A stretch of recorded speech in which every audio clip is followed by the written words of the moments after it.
pag-uulat mula naman sa ating CMN roving reporter sa Mindanao.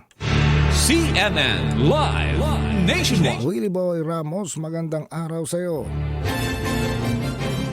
Balikan natin ang pag-uulat mula sa ating kasamang si Willie Boy Ramos. Willie, magandang umaga sa iyo.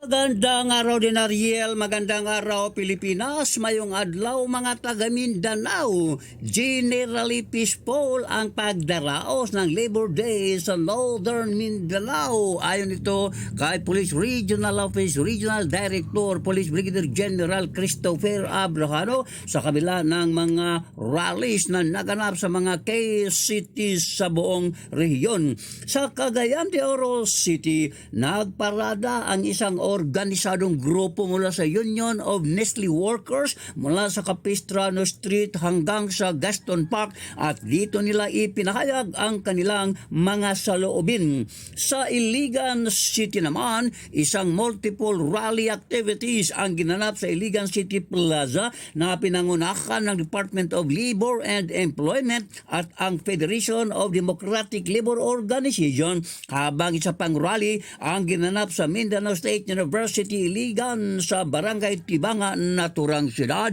na pinangunahan naman ng Kabataan Party List Iligan City Chapter. Sa kabila ng mga rallies, idiniklara ni Police Regional Office Region 10 Regional Director na si Police Brigadier General Christopher Abrahano na generally peaceful ang pagdiriwang.